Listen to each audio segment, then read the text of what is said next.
आइए दोस्तों, जैसे कि आप देख सकते हैं हम लोग पढ़ रहे हैं UP polytechnic second semester math second, जो कि हमारे चैनल का नाम है ए बी क्लासेस, जिसमें कि आपका फर्स्ट लेक्चर कंप्लीट हो चुका था, जिसमें हम लोगों ने पढ़ा था सारणी क्या होती है तथा सारणी का मान कैसे ज्ञात करते हैं, और उसके बाद सारणी की कोटि क्या होती है या क्रम क्या होता है। यहाँ तक हमने पहले लेक्चर में कंप्लीट कर लिया था। आइए उसके बाद आज हम लोग देखते हैं 3 गुणे 3 पंक्ति के जो सारणिक होगा उसका मान कैसे निकालेंगे। जो सारणिक कांच का होगा उसमें 3 पंक्ति होंगी और 3 कॉलम होंगे। उस सारणी का मान कैसे हम लोग ज्ञात करते हैं, आइए हम लोग देखते हैं।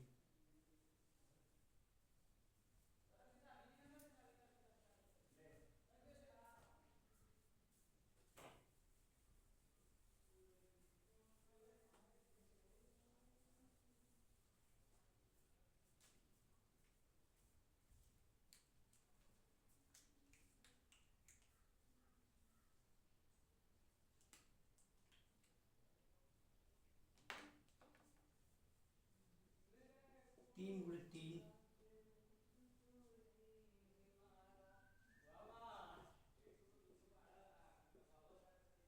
सारणिक का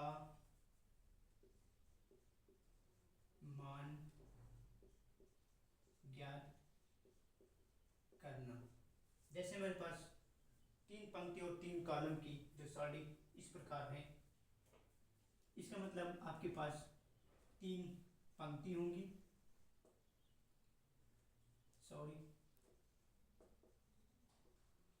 और ये 3 का मतलब 3 स्तंभ होंगे। इस प्रकार के सारणी का हम लोग मान ज्ञात करना सीखेंगे।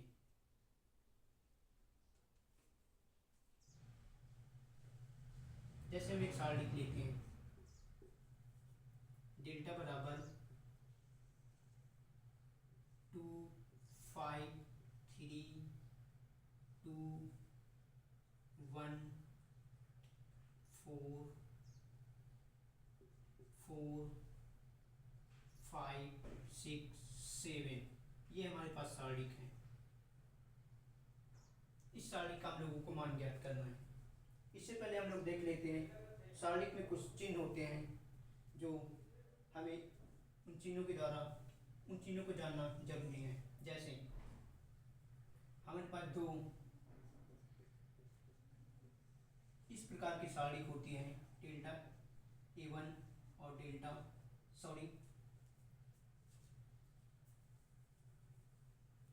हमारे पास जो पंक्ति होती है जिसमें 2 कॉलम होते हैं और 2 स्तंभ होते हैं, उस प्रकार के सारणिक में चिन्ह किस प्रकार होते हैं, आइए आप लोग देख लीजिए। जैसे हमारे पास सारणिक है A11 A12 A21 A22, ये सारणिक है। इस सारणी के लिए जो चिन्ह होते हैं वो इस प्रकार होते हैं, प्लस माइनस माइनस प्लस। ये हमारे जिसमें 2 पंक्ति और 2 कॉलम होंगे उस सारणी के चिन्ह इस प्रकार होते हैं। और इसी प्रकार और जिसमें 3 पंक्ति और 3 कॉलम होंगे उसमें भी आपके चिन्ह होते हैं। आइए आपको हम बताते हैं, आप लोग इसे नोट कर लीजिए, फिर और देखते हैं। जैसे हमारे पास 3 पंक्ति और 3 कॉलम वाले जो सारणिक होगा उसमें चिन्ह किस प्रकार होते हैं, plus minus plus minus plus minus plus minus plus. इस प्रकार इस सारणिक में जिसमें 3 पंक्ति होंगी और 3 कॉलम होंगे उस सारणिक में चिन्ह इस प्रकार होते हैं। तो आइए इस सारणी का हम लोग मान ज्ञात करते हैं। तो सबसे पहले हम लोग लिखते हैं डेल्टा बराबर, इसको हम लोग ऐसे ही उतार लेंगे और उसके बाद ये पंक्ति और ये कॉलम छोड़ देंगे, तो हमारे पास बचेगा ये इतना पोर्शन। तो जब आप मुख्य विकर्ण का आपस में गुणा करेंगे तो हमारे पास आएगा 7, उसके बाद गैर विकर्ण का आपस में गुणा करेंगे तो हमारे पास 24 आएगा। उसके बाद इसको जो कि इसका चिन्ह क्या होता है माइनस, और ऑलरेडी हमारे पास इसका चिन्ह होता माइनस, तो हमारे पास आएगा -5।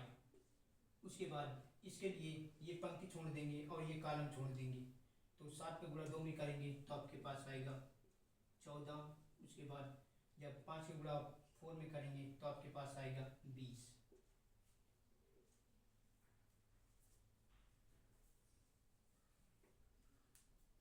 इसी प्रकार अब इसके लिए इसका चिन्ह देखते हैं क्या होता है, प्लस, तो हम लोग यहाँ पर प्लस लिखते हैं और 3 को उसी प्रकार उतार लेंगे और उसके बाद इसके लिए ये पंक्ति छोड़ देंगे और ये कॉलम छोड़ देंगे, हमारे पास ये बचेगा। जब 6 से गुणा आप 2 में करेंगे तो आपके पास आएगा 12 माइनस 5 के गुणा 1 में करेंगे तो आपके पास आएगा 5 और इसे हम लोग आगे सॉल्व कर देंगे। 2 -24 से जब आप +7 माइनस करेंगे तो आपके पास बचेगा -17 माइनस, और उसके बाद जब -20 से आप +14 माइनस करेंगे तो आपके पास बचेगा -6 प्लस, उसके बाद 12 से जब आप 5 माइनस करेंगे तो आपके पास बचेगा 7। इसको हम लोग आगे सॉल्व करेंगे। 17 × 34 प्लस -5 है यहाँ पर, आप -5 का -6 में आप गुणा करेंगे तो आपके पास आएगा माइनस का माइनस माइनस प्लस हो जाएगा,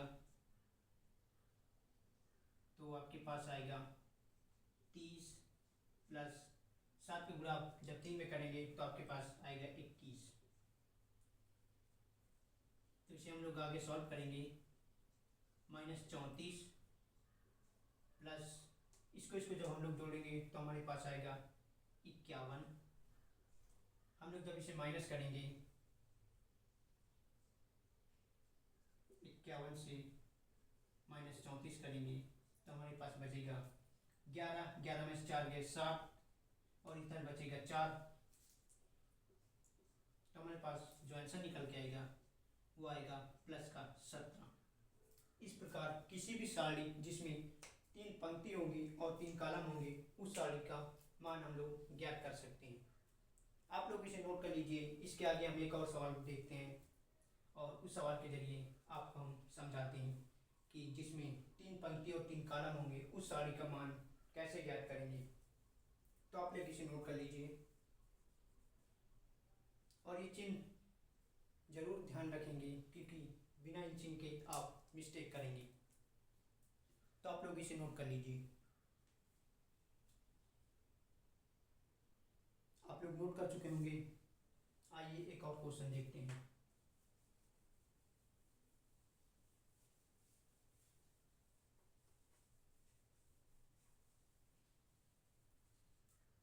जैसे हमारे पास क्वेश्चन 2 है, डेल्टा बराबर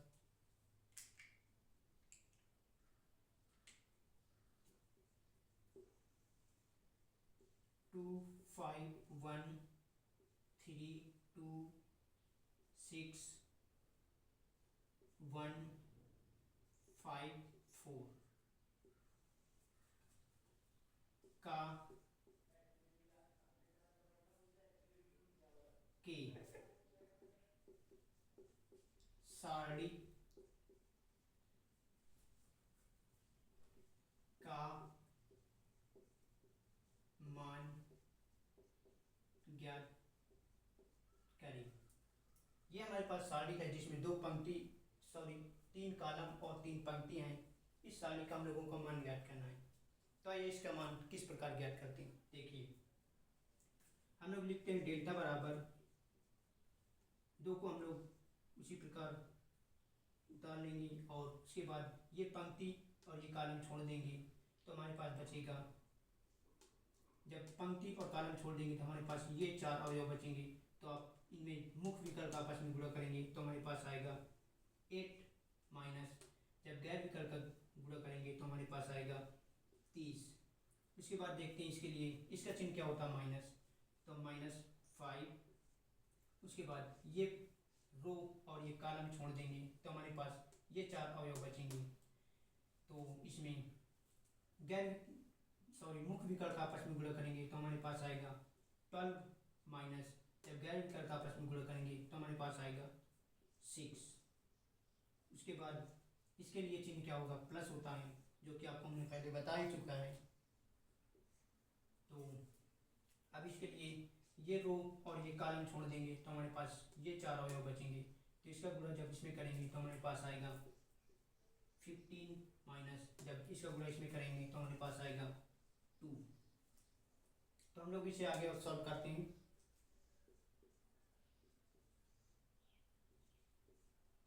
माइनस के 30 से जब प्लस का 8 जाएगा तो हमारे पास आएगा माइनस का 22।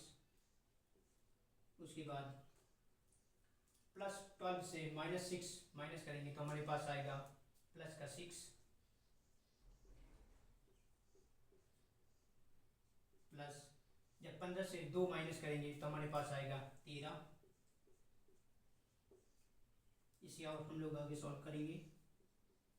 माइनस का 44 प्लस जब इसके गुणा करेंगे तो हमारे पास आएगा माइनस का 30 और प्लस का 13। तो हम लोग इसे आगे और सॉल्व करते हैं। 4 और 0 4 और 3 और 4 ऐड करेंगे तो 7 और तो माइनस का हमारे पास 74 आएगा, प्लस का 13। जब 74 से हम लोग 13 माइनस करेंगे, यहाँ पर आप देख लीजिए 74 माइनस 13 1 माइनस का 6, तो हमारे पास जो आएगा माइनस का 61। ये हमारे सारणी का मान होगा, डेल्टा बराबर माइनस का 61। इस प्रकार आपके बुक में जो आगे प्रश्नावली में क्वेश्चन दिए होंगे उस प्रकार सारणी का मान ज्ञात करेंगे, जिसमें 3 पंक्ति और 3 कॉलम होंगे। तो आप लोग इसे नोट कर लीजिए। इसके आगे हम लोग देखते हैं 3 पंक्ति और 3 कॉलम में जो सारणी होता है उसके उप सारणी कैसे ज्ञात करते हैं। तो आप लोग इसे नोट कर लीजिए।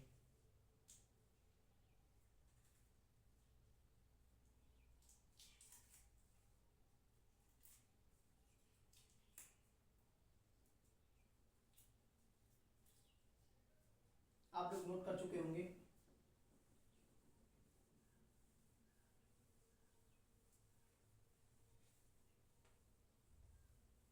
आइए अब हम लोग देखते हैं जिसमें 3 पंक्ति और 3 कॉलम होंगे उस सारणी का उप सारणी कैसे ज्ञात करते हैं। 3 गुणे 3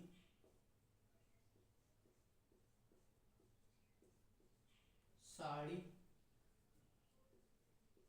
का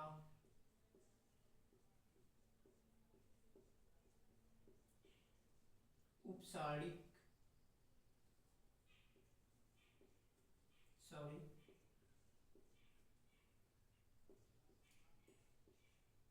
ज्ञात करना।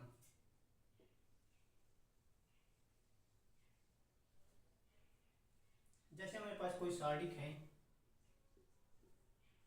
डेल्टा बराबर 2 3 1 5 4 7 6 3 2, ये हमारे पास सारणी है कि सारणी का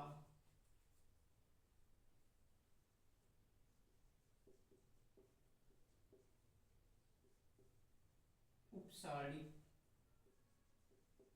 ज्ञात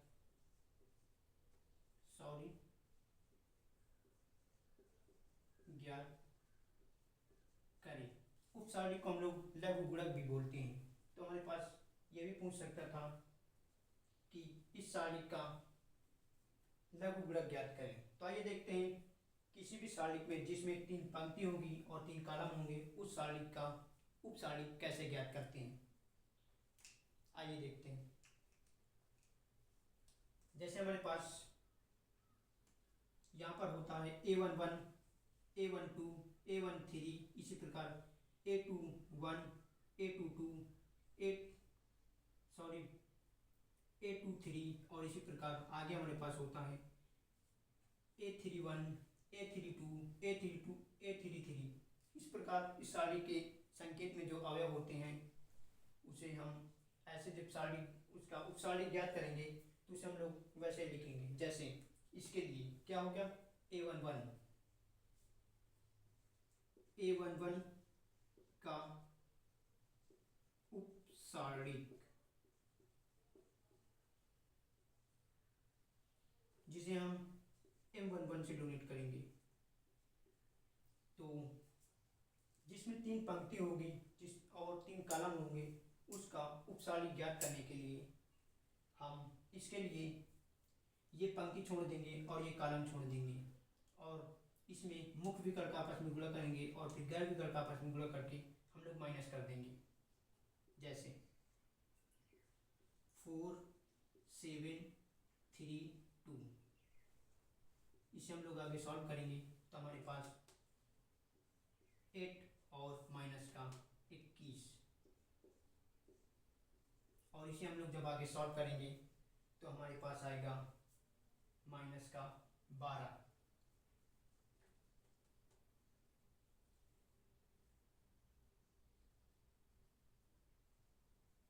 एक मिनट दोस्तों,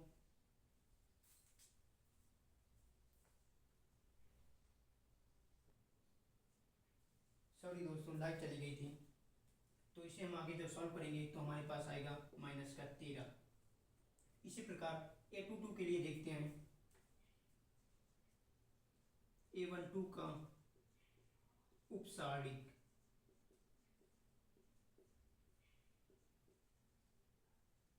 जिसे M12 से डोनेट करेंगे। अब इसके लिए ये पंक्ति और ये कॉलम छोड़ देंगे तो हमारे पास ये 4 अवयव बचेंगे 5 7 6 और 2। इसे हम लोग आगे सॉल्व करेंगे। इसका गुणा इसमें करेंगे तो हमारे पास आएगा 10 माइनस और इसका गुणा आपस में करेंगे तो हमारे पास आएगा 42। तो हम लोग इसे जब माइनस करेंगे तो हमारे पास आएगा माइनस का 32। इस प्रकार हम A3 के लिए A13 के लिए अब ज्ञात करेंगे। A13 का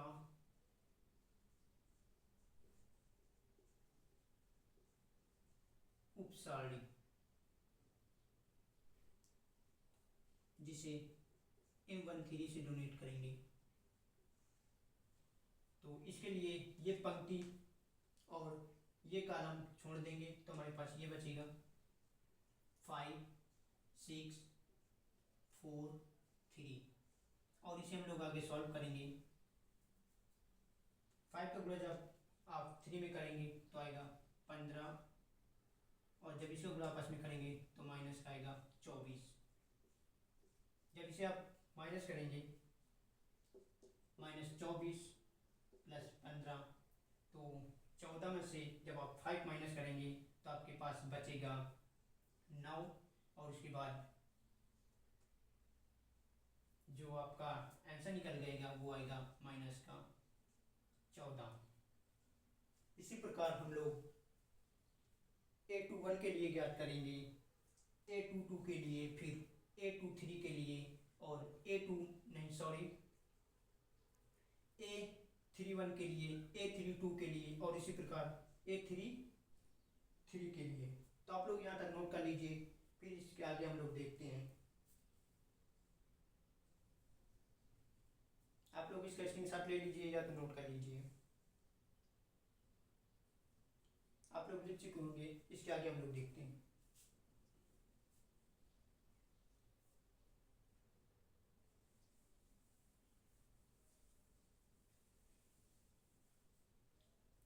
A13 तक हो गया, तब हम देखते हैं A21 के लिए का उपसारी जिसे M21 से डोनेट करेंगे। इसके लिए ये पंक्ति और ये कॉलम छोड़ देंगे तो हमारे पास बचेगा 3 1 3 2। इसे हम लोग आगे सॉल्व करेंगे। इसका गुणा इसमें करेंगे तो हमारे पास आएगा 6 और इसका गुणा इसमें करेंगे तो हमारे पास आएगा 3। तो हमारे पास जो सारणी का आएगा वो आएगा 3। इसी प्रकार A22 के लिए A22 का उपसारी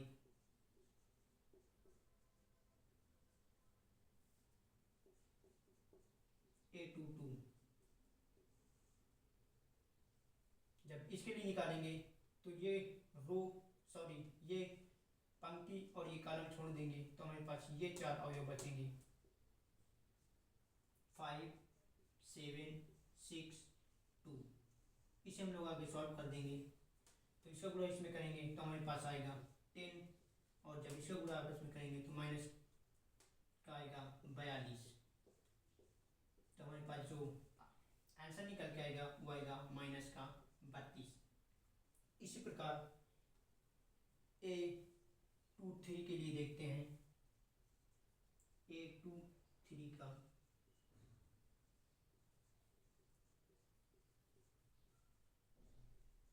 उपसारी A23 इसके लिए ये कॉलम और ये पंक्ति छोड़ देंगे। ये कॉलम और ये पंक्ति छोड़ देंगे तो हमारे पास ये 4 अवयव बचेंगे 5 4 6 3। हम लोग आगे सॉल्व कर देंगे इसे 5 2 3 में करेंगे तो 15 माइनस इसका गुणा इसमें करेंगे तो 24। तो हमारे पास जो आंसर निकल के आएगा माइनस का 9। आप लोग यहाँ तक नोट कर लीजिए। इसके बाद देखते हैं A31 उसके बाद फिर A32 उसके बाद A33 के लिए कैसे ज्ञात करेंगे। आप लोग इसके नोट कर लीजिए, स्क्रीनशॉट ले लीजिए। आइए देखते हैं इसके आगे।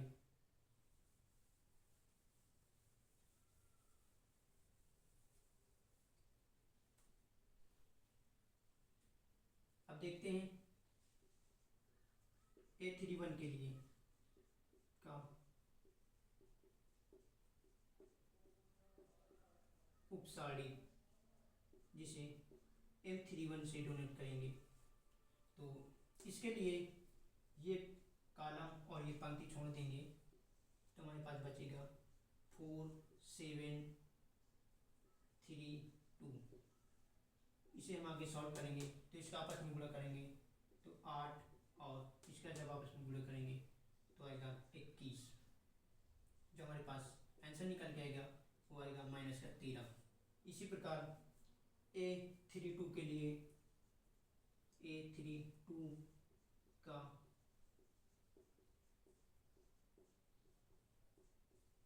उपसारी A32 इसके लिए ये कॉलम और ये पंक्ति छोड़ देंगे तो हमारे पास ये 4 अवयव बचेंगे 5 7 6 2। इसे हम लोग आगे सॉल्व करेंगे। इसका गुणा जब आपस में करेंगे तो हमारे पास आएगा 10 और इसका गुणा करेंगे तो हमारे पास आएगा 42। इसे आगे सॉल्व कर देंगे तो हमारे पास आएगा माइनस का 32। इसी प्रकार A33 के लिए देखते हैं कैसे उपसारी ज्ञात करेंगे। A33 का उपसारी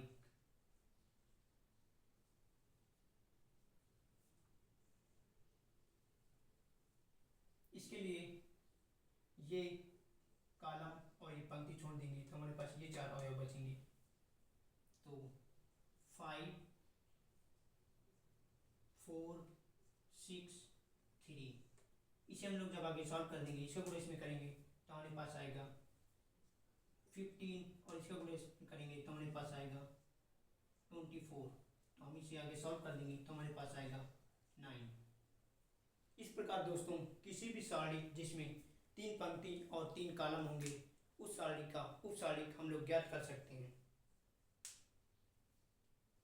आप इसे यहाँ तक नोट कर लीजिए। इसके बाद एक और क्वेश्चन देखते हैं कि किसी भी सारणी का उपसारणी हम लोग कैसे ज्ञात करेंगे।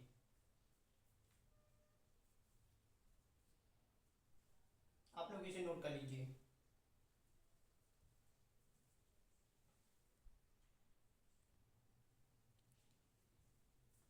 इसके बाद हम लोग देखते हैं, इसको हम लोग यहीं तक रखते हैं क्योंकि आगे जब आपके प्रश्नावली में क्वेश्चन आएंगे तो हम लोग एक एक करके सभी क्वेश्चनों को हल करेंगे जिससे आप लोगों को और अच्छे समझ में आ जाएगा।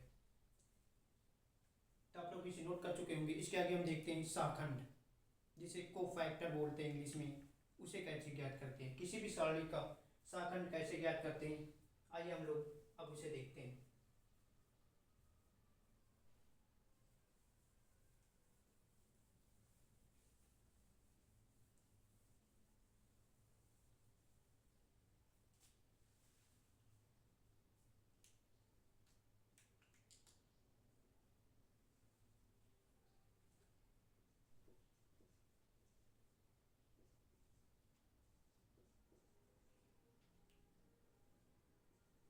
सारणी का शाखंड ज्ञात करना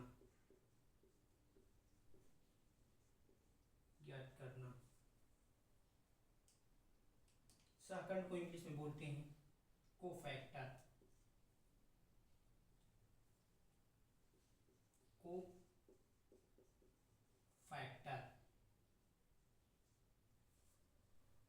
आइए देखते हैं किसी भी सारणी का कोफैक्टर कैसे ज्ञात करते हैं।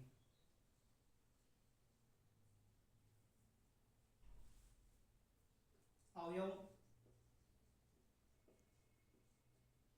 ए आई जे, यहाँ पर ए आई जे क्या होता है इसे हम देखते हैं। ए आई जे, जो आई होता है हमारे पास पंक्ति की संख्या होती है, पंक्ति के अवयव, और जे होता है स्तंभ। कौन सा स्तंभ है? आई जो कौन सा पंक्ति है, जे का मतलब कौन सा स्तंभ है। तो आप लोग समझ चुके होंगे ए आई जे का मतलब क्या होगा। अवयव ए आई जे का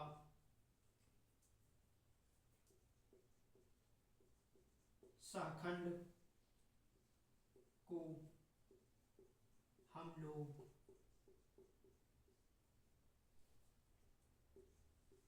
ए आई जे से प्रदर्शित करेंगे।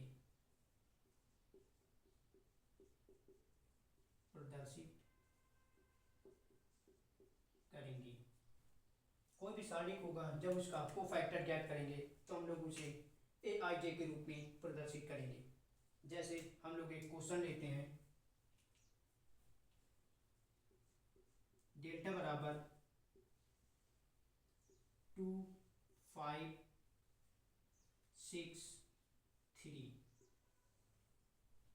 के सारणी का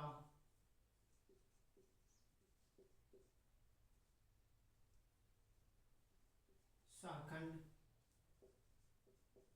ज्ञात करें। ये हमारे पास एक सारणी का जिसका शाखंड ज्ञात करना है। तो देखते हैं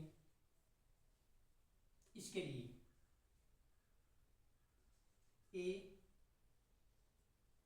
A11 का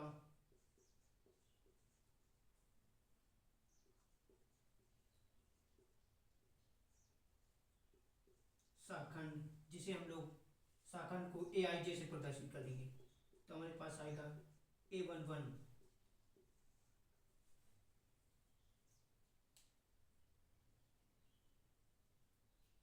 इसके लिए जैसे A11 के लिए शाखंड हमारे पास इसके सामने वाला जो होता है, जो जिसे हम उपसारणी के नाम से जानते थे, वही होता है। सिर्फ इसमें इतना फर्क होगा कि जो यहाँ पर चिन्ह होता है वो चिन्ह को हम लोग उसके साथ में लिखते हैं। जैसे इसके लिए इसके सामने वाला अवयव ये होगा, ये उसका शाखंड होगा, और इसका चिन्ह क्या होगा, तो इसका चिन्ह हम लोग प्लस होगा। सिर्फ इसमें जो चिन्ह का फर्क है वही होता है, नहीं तो सारणिक और शाखंड इक्वल होंगे। जैसे कि इसके लिए a11 का शाखंड a11 जो होगा इसी के सामने वाला 3 होगा, लेकिन शाखंड में हम लोग इसके चिन्ह को भी लिखते हैं। जैसे इसका चिन्ह हमारे पास प्लस होगा, और इसी प्रकार a2 के लिए a2 का शाखंड जिसे हम लोग a2 से प्रदर्शित कर देंगे, इसके लिए 6 होगा, और इसका चिन्ह जो होगा प्लस होगा, माइनस होगा, तो इसीलिए माइनस से लिखेंगे। इसी प्रकार अब a21 के लिए a21 का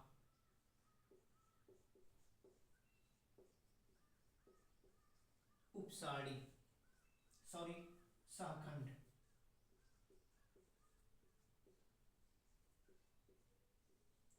शाखंड जिसे a21 से प्रदर्शित करेंगे, इसके लिए ये होगा, और साथ में इसका चिन्ह जो होगा माइनस का होगा। तो हमारे पास 5, और इसका चिन्ह क्या होगा, माइनस। इसी प्रकार a22 के लिए a22 का शाखंड जो होगा a22, इसके लिए 2 होगा, और इसका चिन्ह जो होगा प्लस का होगा, तो हमारे पास आएगा प्लस का 2।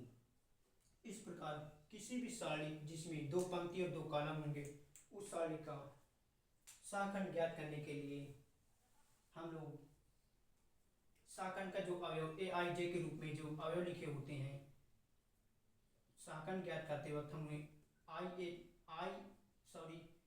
aij से प्रदर्शित करेंगे। जैसे हमारे पास ये एक सारणी था, इसका हमें शाखंड ज्ञात करना था, तो हम लोग a11 के लिए जब ज्ञात करेंगे शाखंड जिसे a11 से प्रदर्शित करेंगे, तो इसके लिए इसका शाखंड ये होगा, और साथ में इसका जो चिन्ह होता है उसे भी हम लोग लिखते हैं। जैसे इसके लिए a2 का शाखंड a2 जिसे हम लोग aij के रूप में प्रदर्शित करेंगे, इसके लिए हमारे पास इसके सामने जो लिखा होगा ये उसका शाखंड होगा, और साथ में इसका चिन्ह भी हम लोग लिखते हैं। और इसी प्रकार इसके लिए ये होगा, और साथ में इसका जो चिन्ह होता है उसे भी हम लोग शाखंड में नोट करते हैं, तो इसका चिन्ह हमारे पास माइनस होगा। और इसी प्रकार a22 के लिए ये होगा, और साथ में इसका चिन्ह जो होगा प्लस का होगा, तो हम लोग इसे लिख दिए। आप लोग इसे नोट कर लीजिए। इसके बाद एक और एग्जांपल देखते हैं।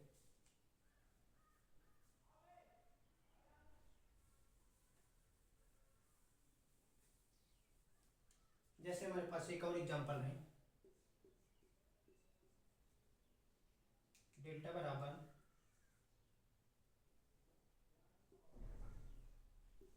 2 5 6 7, ये हमारे पास के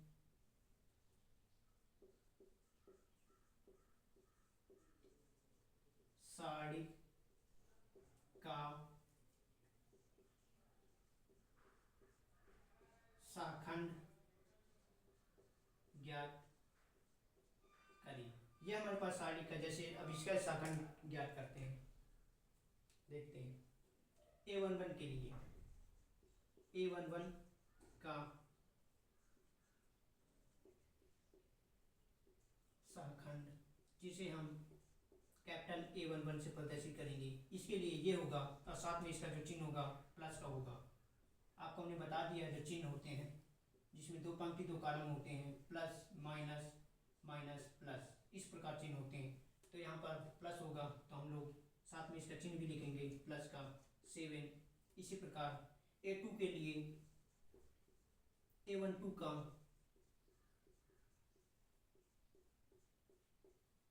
शाखंड जिसे A22 से प्रदर्शित A12 से प्रदर्शित करेंगे। तो इसके लिए ये होगा और साथ में इसका चिन्ह क्या होगा माइनस, तो माइनस भी लिखेंगे, माइनस का 6। इसी प्रकार A21 के लिए A21 का सहखंड जिसे कैपिटल A21 से प्रदर्शित करेंगे, इसके लिए ये होगा और साथ में इसका चिन्ह क्या होगा माइनस का, तो माइनस का लिखेंगे 5। और इसी प्रकार इसके लिए A22 का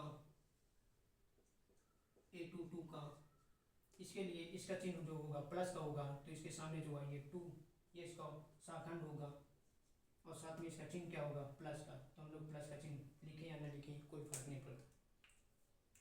इस प्रकार किसी भी जिसमें 2 पंक्ति और 2 कॉलम होंगे उस सारणी का हम लोग सहखंड ज्ञात कर सकते हैं। आप लोग इसे नोट कर लीजिए।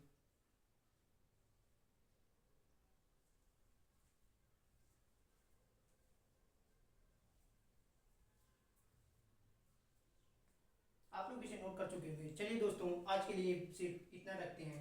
इसके बाद हम लोग आगे के लेक्चर में देखेंगे जो सारणी में जिसमें 3 पंक्ति और 3 कॉलम होंगे उस सारणी का सहखंड कैसे ज्ञात करते हैं, और उसके बाद साइरस विधि द्वारा किसी भी सारणी का मान कैसे ज्ञात करेंगे उसको हम आगे नेक्स्ट क्लास में बताएंगे। तब तक के लिए thank you, tata, bye bye.